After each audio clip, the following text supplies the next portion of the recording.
Hi, everybody, and welcome to our release night of The Blind Guardians of Ignorance by Mats Larsson.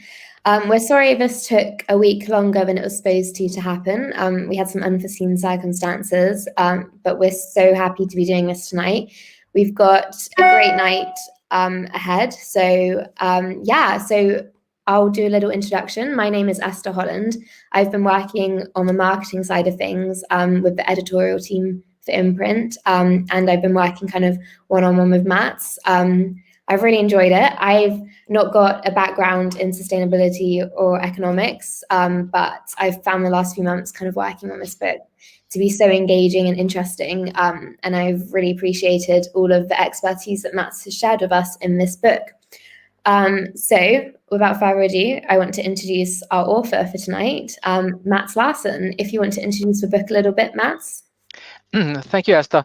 Yes, the book is about the future and the challenges that our society, our different countries have to face when they will transform societies and business, production, and supply chains to sustainability and to sustainable processes. And I've over the years, as I've been working with these things, I've realized that there are so many things that people and decision makers, politicians, have not realized regarding this transformation, the magnitude, the complexity, and how pressing it is that we go through with it as quickly and forcefully as possible.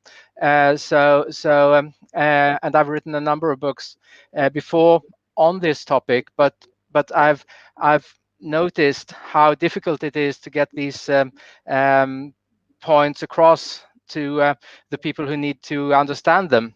And it's basically everyone, because changing society can't be done by a few people who are experts at these things. Large-scale change has to happen through changes at many levels and in many parts of society. So that's why I wrote the book, to explain what needs to be done, and to show that we all need to realize and find our roles in this transformation, so that we can start and work in a more structured and organized way towards our towards high-level goals. Thank you for that, Mats. So the next part of this Q&A session tonight, I will be asking some questions. If anyone kind of watching from home has any questions, please feel free to put them in the comment section of whatever platform you're watching on, and I'll try to get to a few of those as well. So Mats, I kind of want to start with the origin of the book, kind of like the birth of it. What led you to write it in the first place? Like, would you attribute any influences in your life that led you to it, or was it a really organic kind of idea that you had personally? Well, I started to research this the aspects of large-scale transformation in 2004, and I wrote my first book on this topic. It was published in 2009. So I've been working on these things for a long time, and the influence that made me start to on this path was when I read a book by Richard Heinberg about peak oil and the warning by experts on oil production that oil production will reach its peak, and after the peak it will start to decline. And I took that very seriously. I read the first book on that topic in 2004, and I started almost immediately to take contacts and to discuss with people and to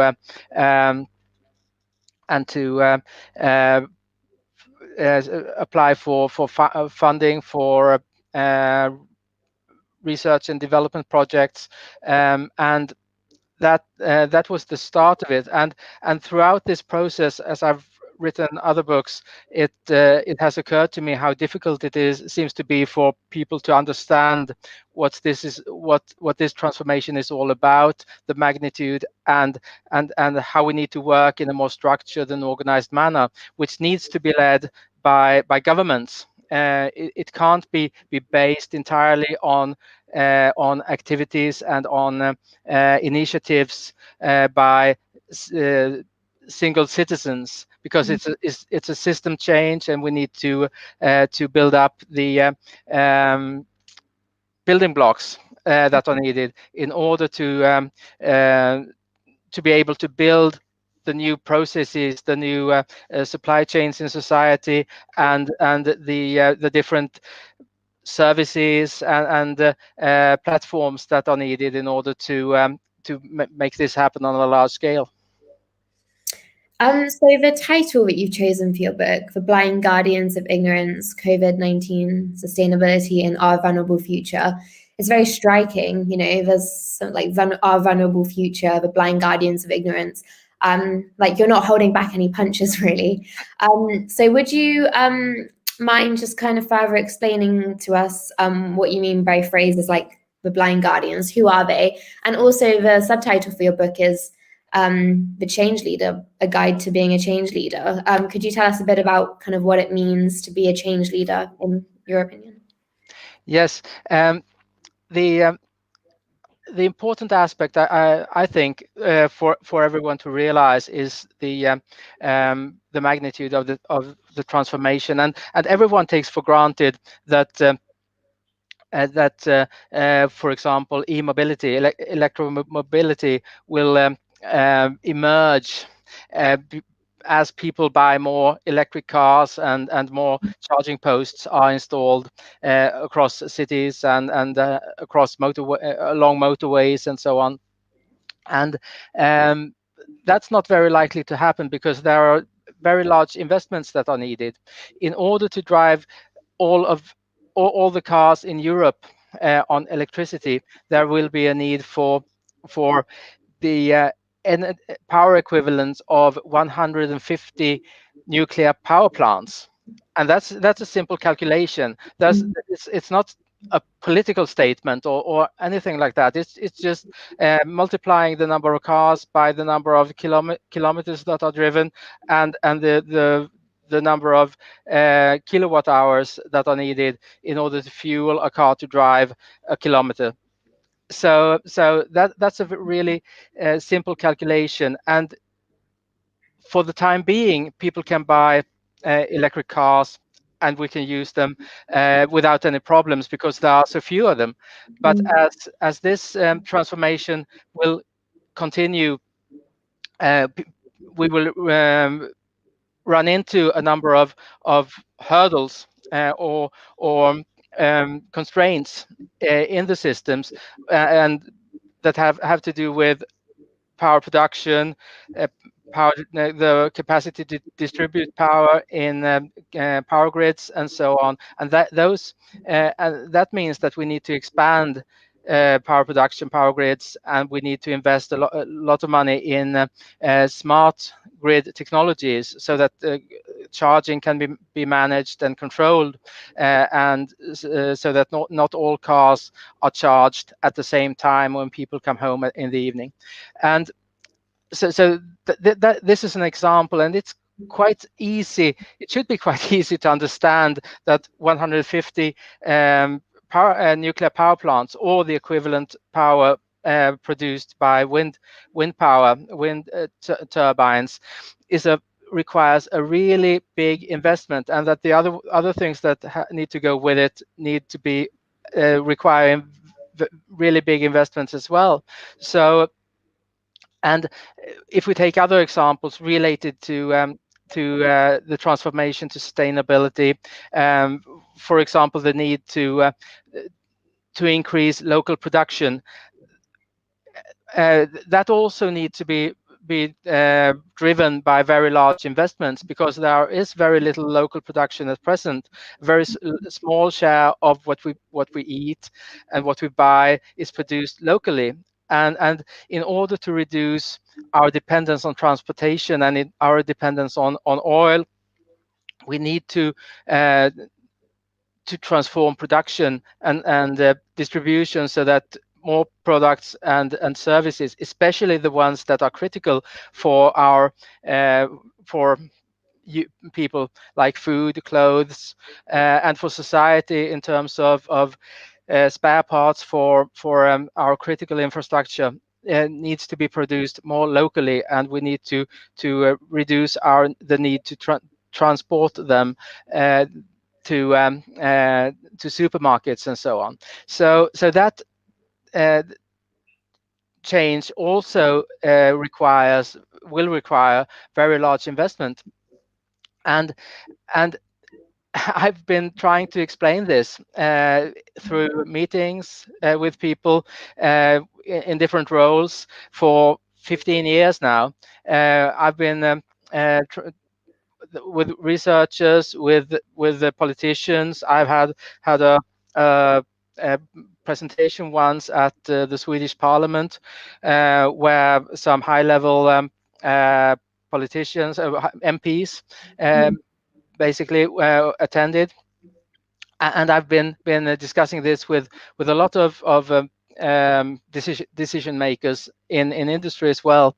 But it doesn't seem as if they really understand what is going on and what they need to do in order to get this transformation going.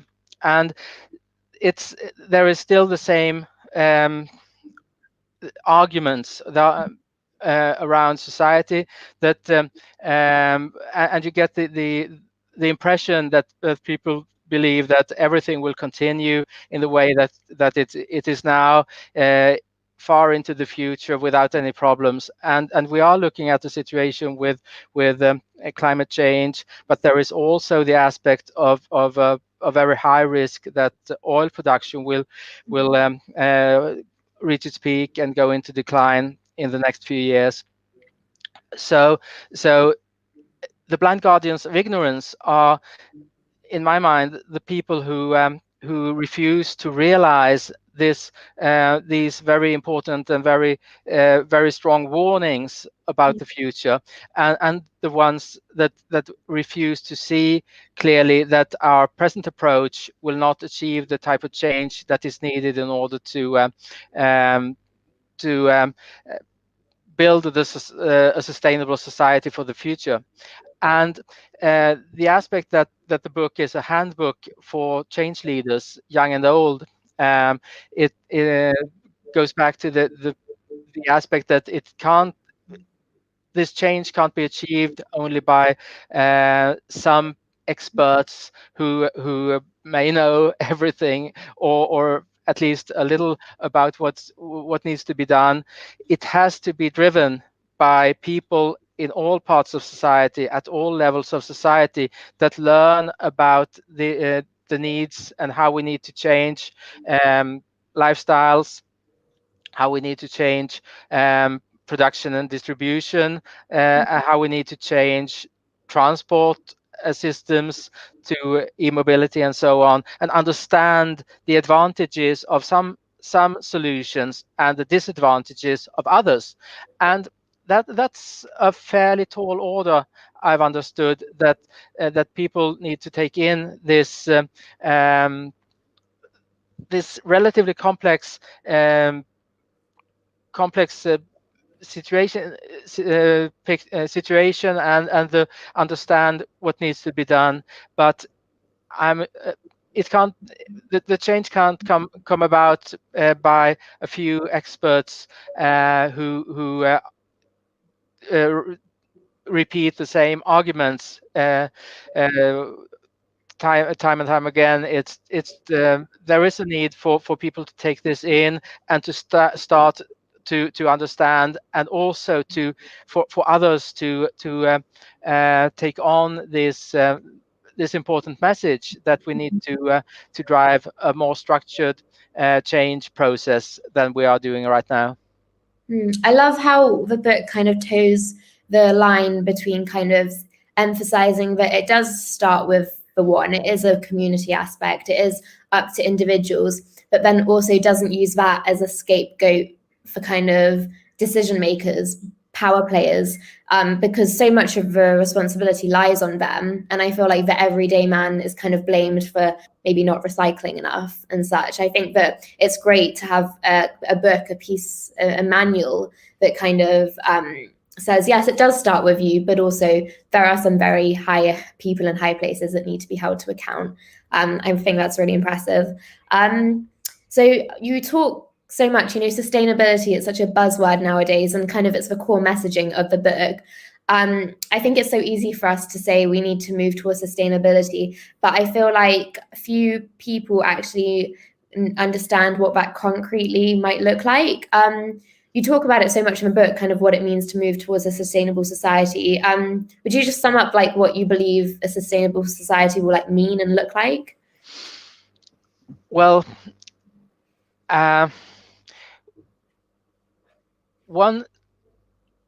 we haven't discovered yet really what an unsustainable society is and what it looks like, because we haven't experienced the aspects like the consequences of global warming, in case you think that is the big threat, or the consequences of having too little oil in a society that's dependent on transportation day in and day out to get everything that we use into shops.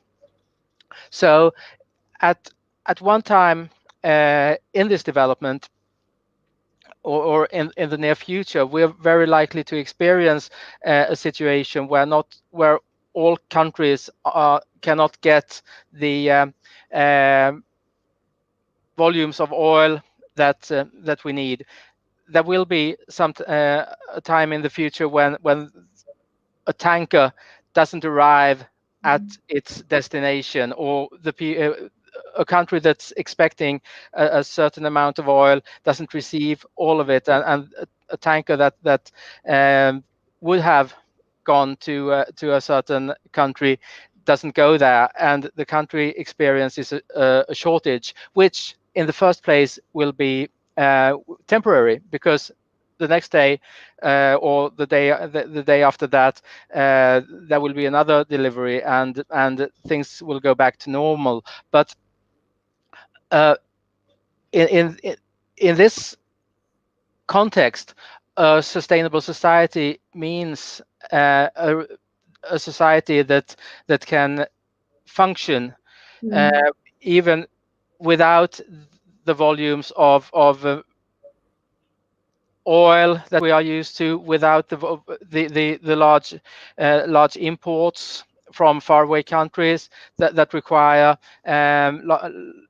long distance transportation on a large scale. We need to realize that if we are going to experience a situation where we get less oil, we need to reduce our dependence on oil, and we need to reduce our dependence on transportation. And also, if we think that the big issue will be global warming, we realize that a decrease in oil production will partly solve that problem, or begin to solve that problem, because countries will get less oil, and we can burn less oil, and we countries gradually will emit less carbon dioxide. So that's a really well, in that sense, it's that development would be a step towards sustainability in terms of emissions and less emissions of carbon dioxide. But sustainability in this context means that whatever problems we come up against, we can sort them out using the resources that we have available locally to a much larger extent than what's possible today. Sorry, did I interrupt you there, or all good? No, Brilliant. So talk us through the research process for this book. Is it something that came together quite quickly, or was it quite a long process kind of gathering? Because it's expertly written. So yeah, talk to us Thank about you. it. Thank you very much. It's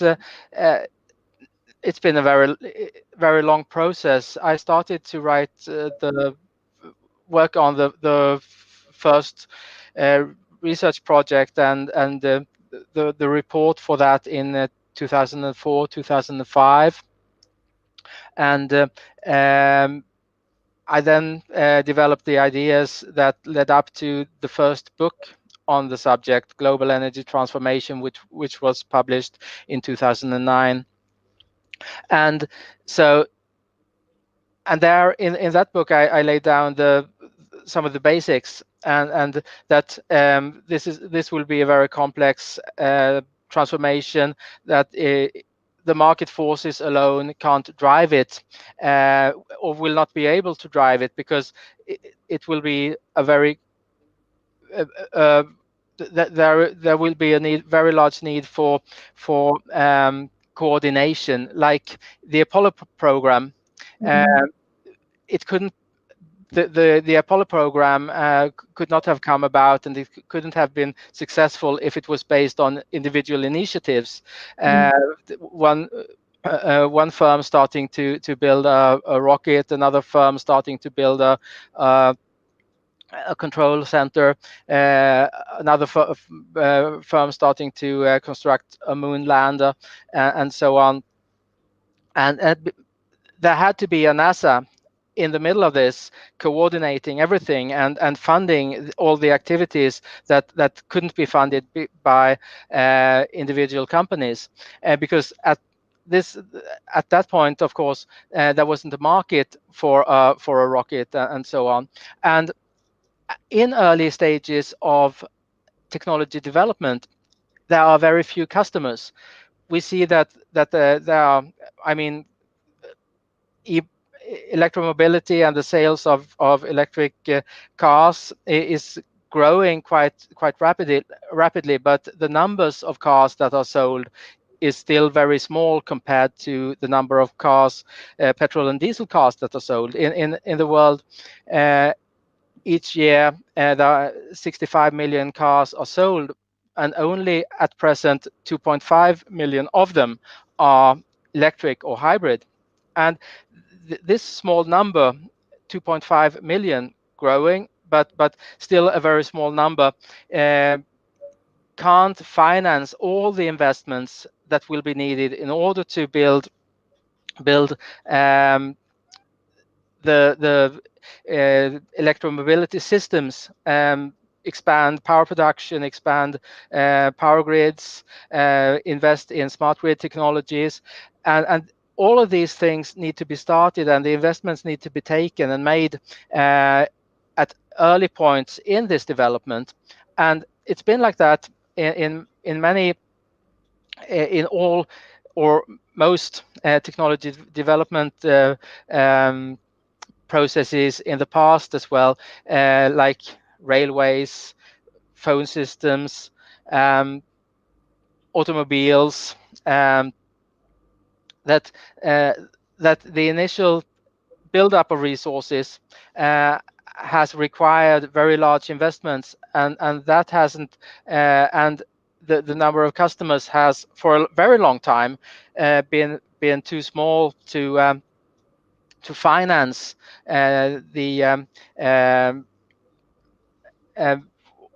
system build-up that is necessary. So and in those cases, governments have had to finance the development and the operations and so on for decades before these the number of users grew, and the number of and the income revenue from these businesses became high enough to make a profit, and to make it possible to privatize, for example, railways and phone systems, utilities, water, sewage, etc.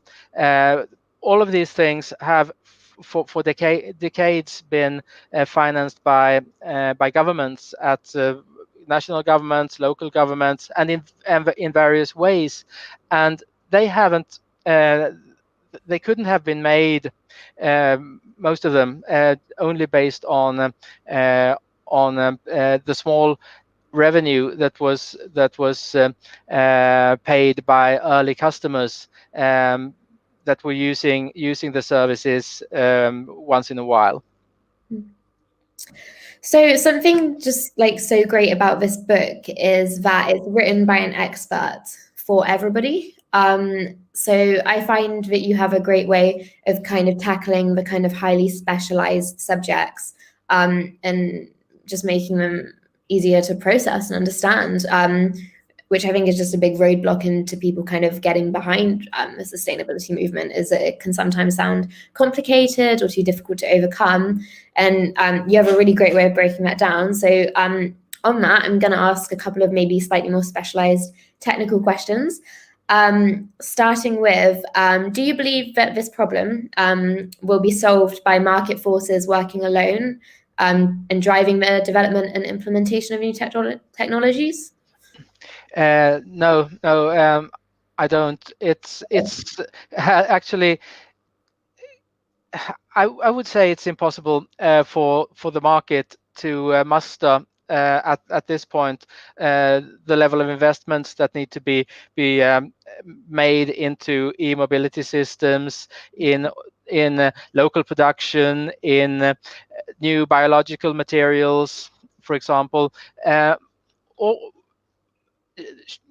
sharing services. There are a number of different aspects and different types of changes that people expect, that work with the sustainability, that people will expect will grow organically through increasing purchases and increasing investments. But it's not very likely, or in fact, I believe it's impossible that these small revenue streams will result in a large scale transformation. There will be a need for governments to take the lead and to prioritize the investments that will be most important, and to do all the investments and make all the investments that will be necessary in order to build new systems and build fully functioning new systems, just in the way that countries did when they invested in railways, or they like they did when they invested in the phone systems, or the United States did when they ran the Apollo project. So in these cases where you have a number of different activities and initiatives that need to be made, it is very unlikely that the market forces and individual initiatives will result in a magnificent new construction like a sustainable society with all its different aspects.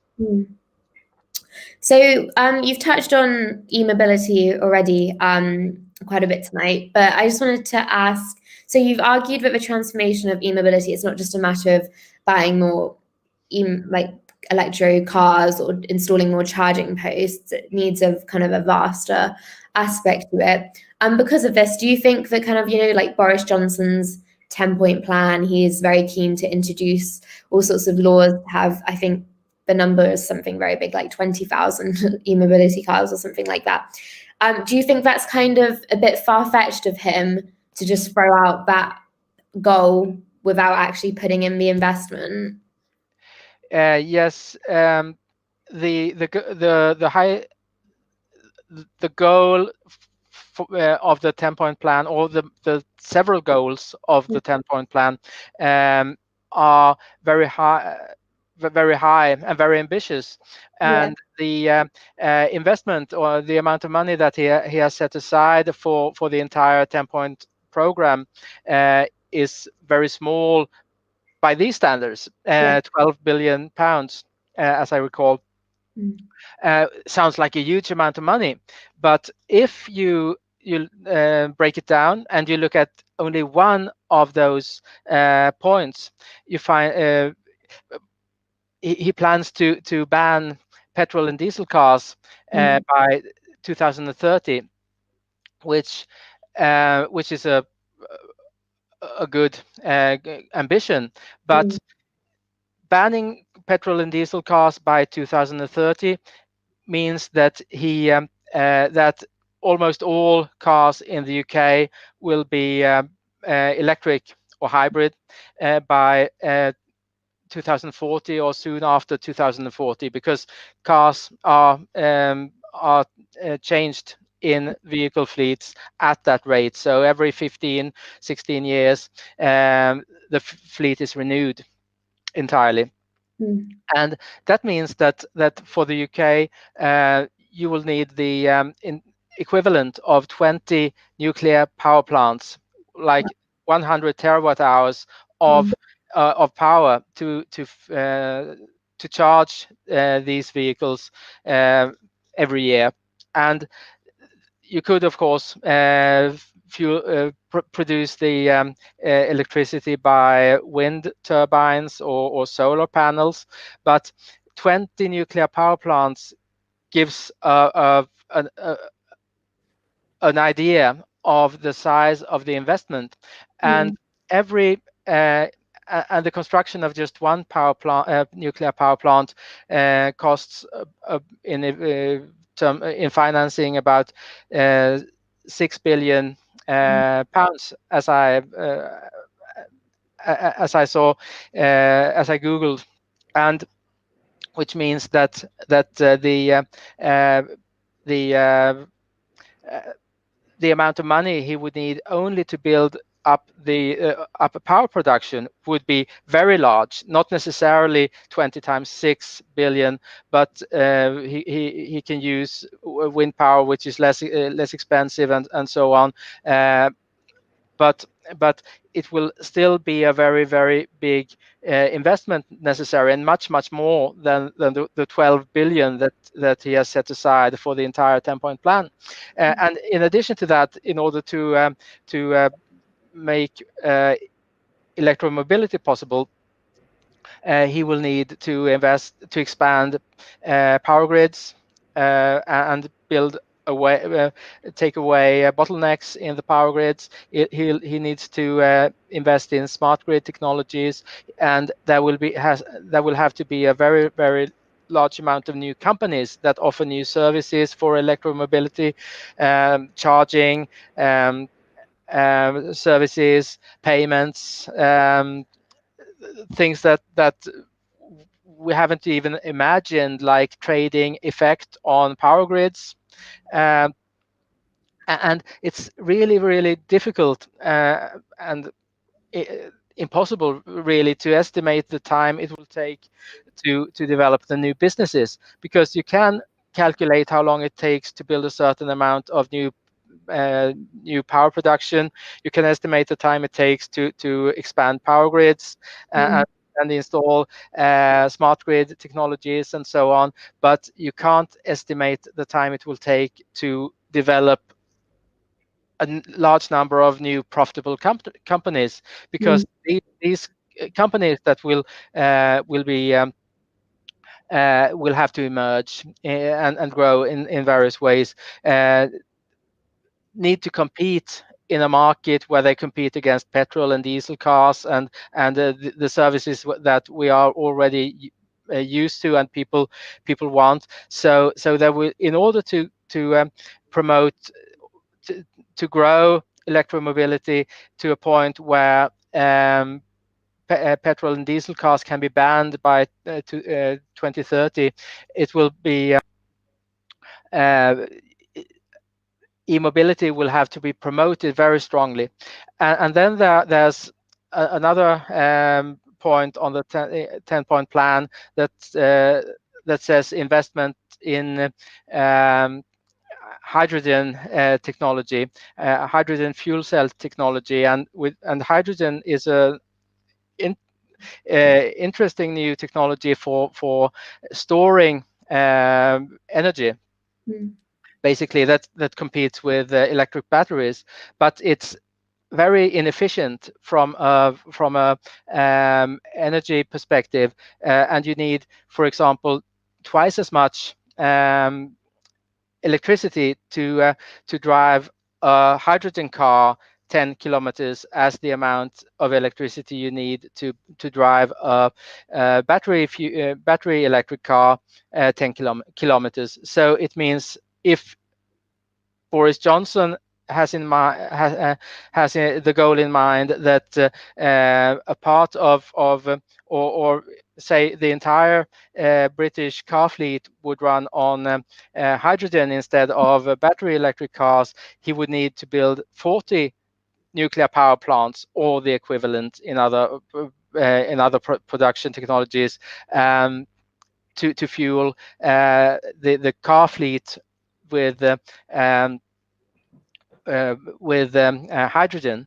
So hydrogen is doesn't seem to be for most purposes a competitive proposition, and there's a need to define at an early stage what countries would use battery electric technology for and what they would use hydrogen for. And perhaps hydrogen can definitely be relevant for some purposes, but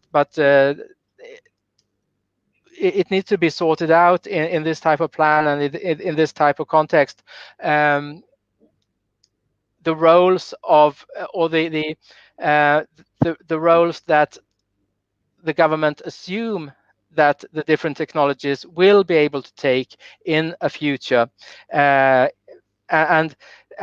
developing hydrogen technology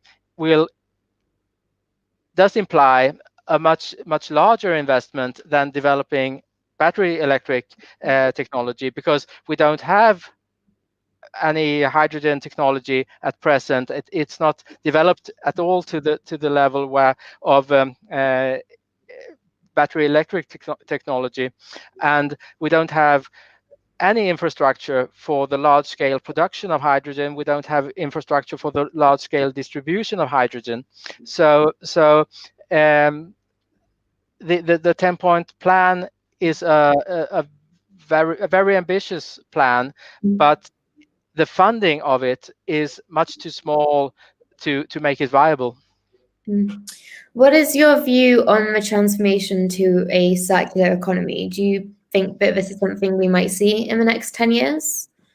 Yeah, the needs or the requirements in order to build a circular economy, which is an economy where resources are reused all the time instead of going to waste at landfills. But like we extend the use of clothes, buy more better clothes, more expensive and longer lasting clothes and other products, use more biological materials, share products instead of everyone buying their own. This transformation to a circular economy it also has a large number of aspects. It basically means that we will change everything at the same time to circular production, circular distribution, and at some point in the not so distant future, the proponents of the circular economy expect that everything that we use will be produced in circular supply chains or in circular processes where everything is used over and over again. And in order to develop those systems in the same way that you need to see the transformation to e-mobility as a system transformation. We need to see build the systems necessary for the circular economy, and this will also require very large investment in order to, for example, to build local production for certain products.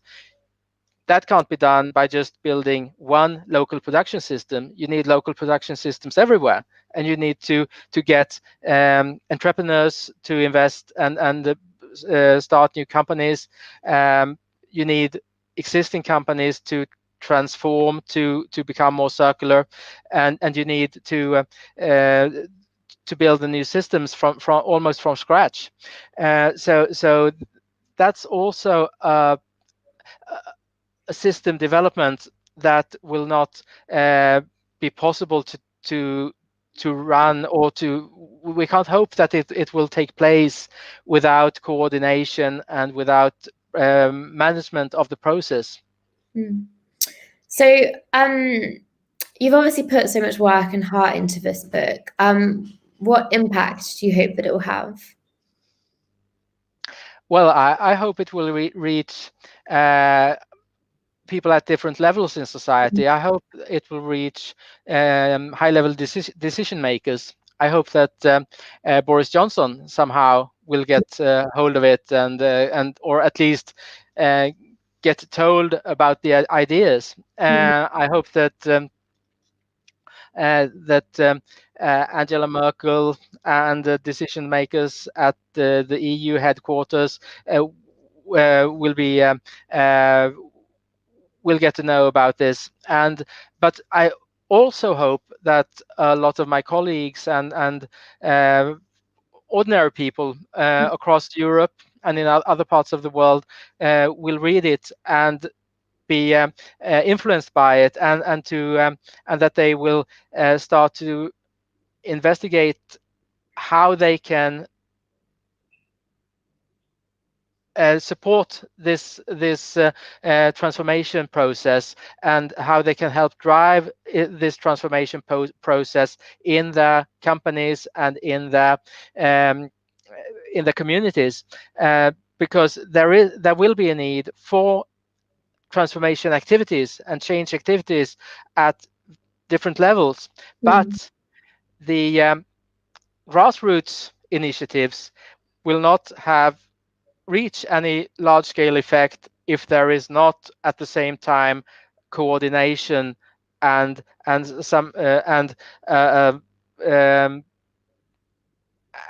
leadership at society's top levels. So as we're kind of coming to the end of this Q&A section, I wanted to hopefully end on a high note, and we all need one after 2020. So you kind of detail the necessary steps to move towards a sustainable society. Do you believe there's hope? Like, do you think, obviously you believe there's hope because you've written a whole book about how to, but do you think it can happen? Is this something that you see happening? The reason why the title is "The Blind Guardians of Ignorance" is because what I see is that most people are not aware of this need, and most people do not realize that we need to change. There was a lot of debate about the peak in oil production 10 years ago, and people were aware of that, but that waned away when the US started to invest a lot in fracking oil and this type of unconventional oil. So people became complacent again and said, well, problem solved, we don't need to worry. But it wasn't solved. And there's still a very small share of all oil that's produced that's produced as fracking oil, and we can't expect it to take over entirely if the production of conventional oil starts to go down. So I think that there is a real need for people to wake up, and that there's a real need for people to listen. And if they do, if people listen, if they start to discuss these things, and if they start to realize what's needed in terms of change and leadership in order to change society. I think we can succeed, but with if it continues in the present way, I'm not so optimistic. Unfortunately, I think that there is a need for a wake up call, and I thought COVID-19 would be some type of wake up call, and that could tell people that everything is not solved by the market forces. We can't just leave everything to and hope that all everything will be taken care of, because we realized that there were not ventilators and mouth guards and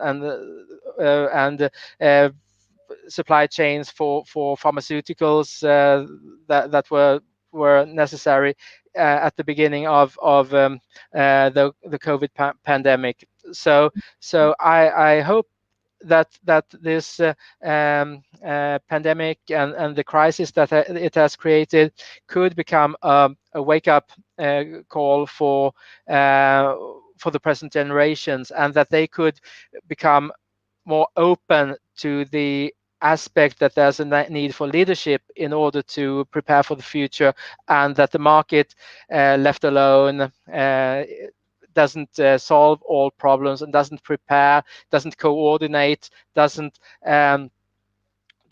take care of all of the things that we need in order to create the future that people expect. So if we want the future that we all hope and expect, we need to get together and pool our resources and drive this transformation forward. And here's hoping that this book kind of moves us towards that too. What's next for you? Do you have any more plans or projects on the horizon, or are you going to take a well-deserved break? Well, I'd like to write another book, but I need to see what happens with this one, what the reactions might be, and build a new book on the reactions. I'd like to go on work with projects and manage projects in this vein, like e-mobility projects or circular economy projects, but then projects with much bigger resources than the ones that we have become accustomed to today. Projects that can actually start to build the systems that will be necessary, and not only drive small scale pilot investment or small scale pilot tests of new ideas, because we know that there are a lot of things that work out there, and we know that there are many things that need to be expanded, but we lack the funds to drive the process forward forcefully. Well, thank you so much, Matt, for that. I really appreciated it, and I'm sure everyone watching did also. I just wondered if you have, writing a book is such a huge undertaking. I wondered if you had any acknowledgements you'd like to give before we wrap it up. Yes, I'd very much like to thank the publisher, Imprint Academic, for taking on the book and publishing it. I'm very grateful as a Swede, coming from a country with a very small language, 10 million people, that there is this large sector of independent publishers in the UK that can publish books on topics that are at early stages in their development, and on topics that not so many people yet are aware of the importance of. So I'm very grateful to Imprint Academic for existing and for um, taking on the book and reacting positively to my proposal. I'm of course, grateful to my family for supporting me in all this, going back 15, 20 years, when I started to research this.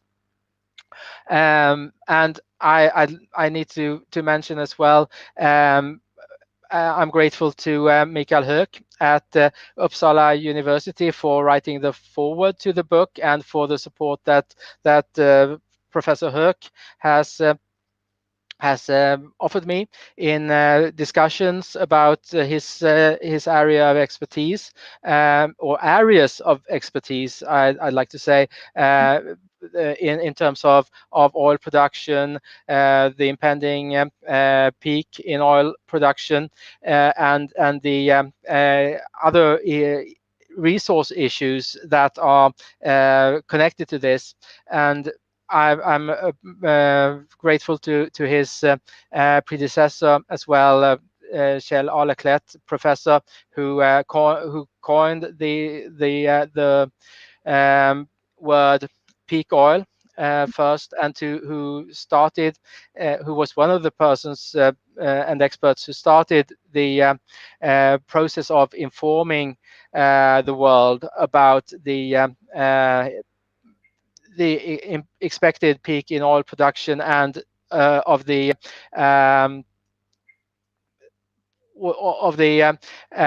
threat that this actually poses to modern societies that are dependent entirely on continuous supply of oil, and of other goods as well, of course, that are transported using oil. Fantastic. Well, thank you so much, Matt. Thank you to everyone who's tuned into this. If you would like to buy the book, it is available on Amazon, on the Imprint Academic website. It's really available at all major book retailers. I know that Sweden has a specific website for buying books, your version of Amazon, which it is on. And yeah, so if anyone would like to buy the book, we actually have a discount code available for everyone who's tuned in tonight.